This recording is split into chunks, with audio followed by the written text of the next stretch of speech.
कक्षा 8 विषय विज्ञान विश्लेषण का।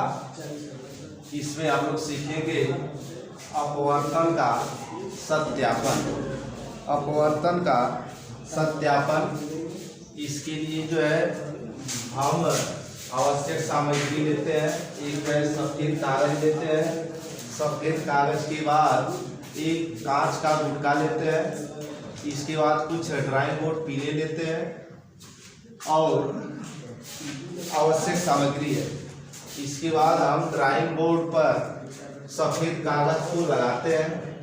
लगाने के बाद सफेद कागज पर ये कांच का गुटका बीचों बीच में रख देते हैं।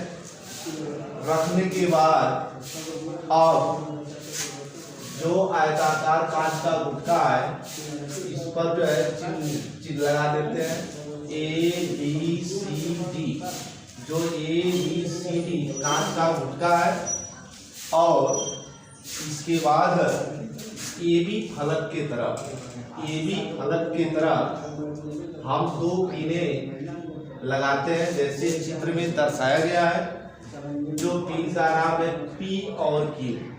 AB फलक के तरफ दो पीने लगाते हैं P और Q, और इसके बाद AB फलक के तरफ दो पीने लगाने के बाद कांच के गुच्छे के तरफ अर्थात दूसरे साइड के तरफ CD फलक के तरफ PQ पीनों को देखते हुए इसके सीध में दो और पीने CD फलक के तरफ R और S लगाते हैं।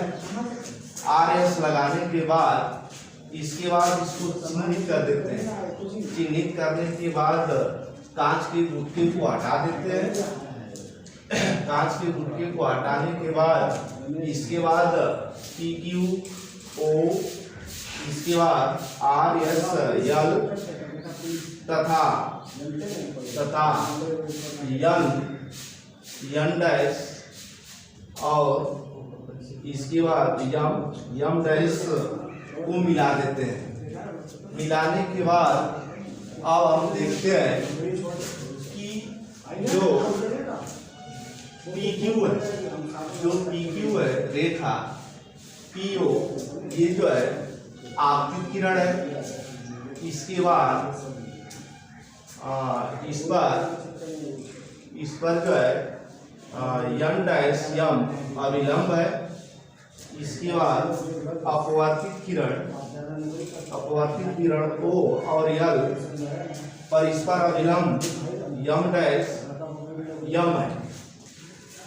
इसके बाद हम देखते हैं कि PON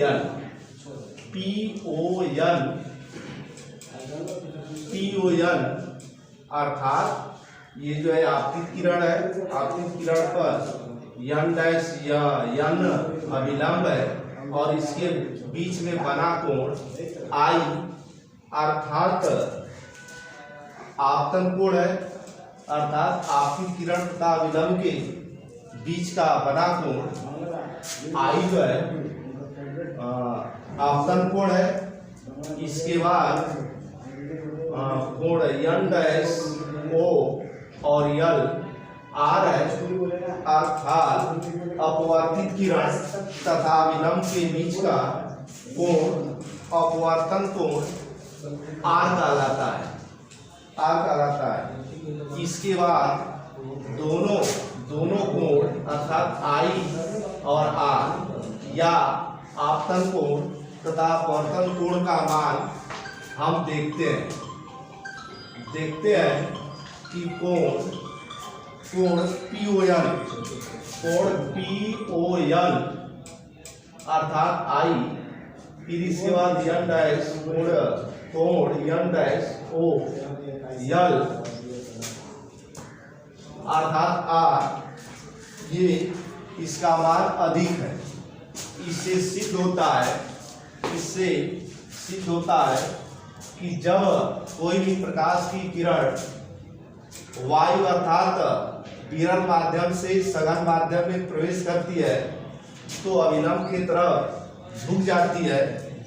जब कांच अर्थात सघन माध्यम से जब विकिरण माध्यम अर्थात वायु में प्रवेश करती है तो जो है अभिलंब से दूर हटती है।